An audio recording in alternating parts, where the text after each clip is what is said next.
Theatres में इस हफ्ते लेडी स्पेशल जंग छिड़ी हुई है। एक तरफ है वायरअप की स्पाई यूनिवर्स की 7वीं और सबसे भारी भरकम बजट वाली अल्फा, और दूसरी तरफ है हुमा कुरैशी की baby do die do. Theatre के बाहर का माहौल देखा क्या आपने? पूरे मार्केट में अल्फा को लेके तगड़ा क्रिटिसिज्म चल रहा है कि पूछो मत। तरुण आदर्श से लेके सुमित कांडेल तक सबने इसे क्रिंज फेस्ट और स्पाई यूनिवर्स की सबसे कमजोर मूवी घोषित कर दिया है। दैनिक जागरण ने तो साफ साफ लिख दिया है, दमदार एक्शन लेकिन कहानी में दम नहीं, सेकंड हाफ में तो गजब का घोटाला है। तो जब चारों तरफ से थूथू हो रही है तो आज हम भी दोनों फिल्मों का बिना शक्कर मिलाए एकदम कड़वा और सच्चा पोस्टमार्टम करते हैं। अगर चैनल पे किसी भी वजह से नए हो तो पहले चैनल को सब्सक्राइब कर दो, यानी कि हम बड़ी तबीयत से इन दोनों की भी लंका लगाना शुरू कर देते हैं। पहले बात करते हैं बड़ी दीदी यानी कि अल्फा की। कहानी शुरू होती है कारगिल युद्ध से बराबर एक दिन पहले से। अनिल कपूर बने हैं विक्रांत कौल और बॉबी देओल फतेह सिंह के किरदार में स्क्रीन शेयर करते नजर आ रहे हैं। फतेह सिंह देश के लिए एक ऐसी टीम बनाने का आइडिया देते हैं जो -30 डिग्री सेल्सियस में भी सीना तान के खड़ी रहे। लेकिन ये करिश्मा होता कैसे है? साइंटिस्ट वर्गीस ने ऐसा सीरम बनाया है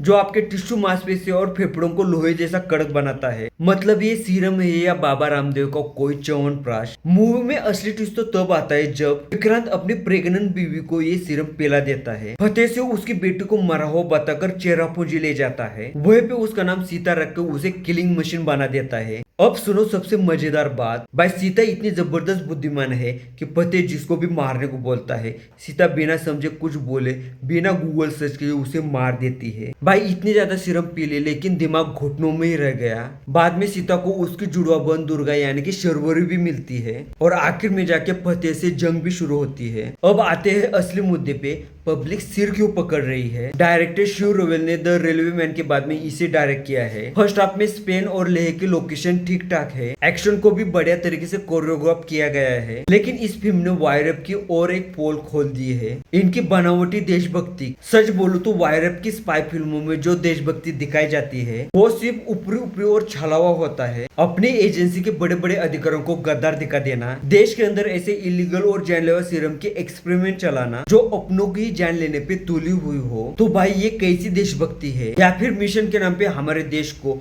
और उसकी सिस्टम को बदनाम करने का छुपा एजेंडा है? हर बार कहानी में पाकिस्तान की कुटिल साजिश को तो डाला जाता है लेकिन खुद की भी सिस्टम को इतना खोखला और बिकौल दिखाया जाता है, बस यही देख के गुस्सा आ जाता है। इस फिल्म से असली देशभक्ति का जज्बा और इमोशन पूरी तरह से गायब है। ऊपर से दोस्तों इस मूवी में सबसे मिसकास्ट है आलिया भट्ट। आलिया ने इस मूवी के लिए मेहनत तो बहुत की है, वो जो स्पाई वाली बॉडी लैंग्वेज और ग्रिड होती है ना, वो पूरी तरह से मिसिंग लगती है जब वो इतनी दुबली पतली काटी के साथ में खूंखार और मस्कुलर विलन बॉबी देओल जो इस फिल्म का इकलौता ही अच्छा हिस्सा है के सामने भिड़ती है तो वो फाइट कहीं से भी विश्वासार्ह नहीं लगती है। स्क्रीन पे ऐसा लगता है कि जब छोटी बच्ची जबरदस्ती से किसी अंकल से लड़ रही हो। ऊपर से ऋतिक का कबीर वाला कैमियो भी जैसे कि शादी में जबरदस्ती से करेला परोस दिया हो। ये बातें कहानी में कुछ भी सेंस बनाती नहीं है। अब बात करते हैं हमारी छोटी दीदी यानी कि हुमा कुरैशी की बेबी डू डाई डू पे। इसे हुमा कुरैशी और उसके भाई ने दोनों ने मिलकर प्रोड्यूस किया है। फिल्म की हीरोइन बेबी कर मर कर सुन नहीं सकती, बोल नहीं सकती, लेकिन वो आनंद एल राय के बैकग्राउंड वाली साइलेंट किलर है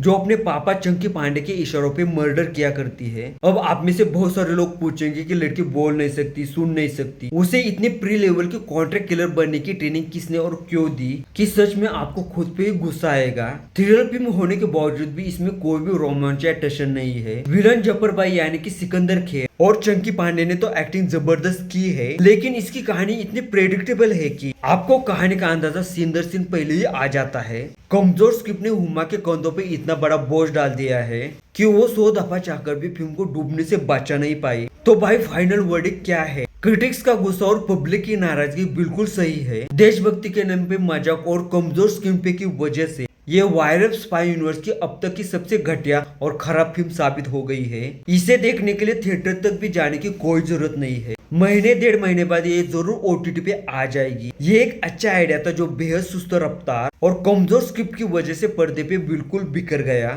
ईमानदारी की बात बोलूं तो थिएटर जाने की बजाय घर बैठकर ही धुरंधर या धुरंधर 2 देख लो, वो इस कचरे से 1000 गुना रियलिस्टिक है। आपको क्या लगता है कि वाकई में वायरअप देशभक्ति के नाम पे धंधा कर रहा है और तो और हमारे देश के सिस्टम को भी बदनाम कर रहा है? कमेंट सेक्शन में अपनी बढ़ा जरूर निकालो। वीडियो को लाइक करो, शेयर करो। ऐसे ही मूवीज के अपडेट के लिए मेरे चैनल को भी सब्सक्राइब करो। कर दो। मिलते हैं अगले वीडियो में और एक ऐसे मूवी के कंपैरिजन वाले वीडियो में, तब तक के लिए नमस्कार।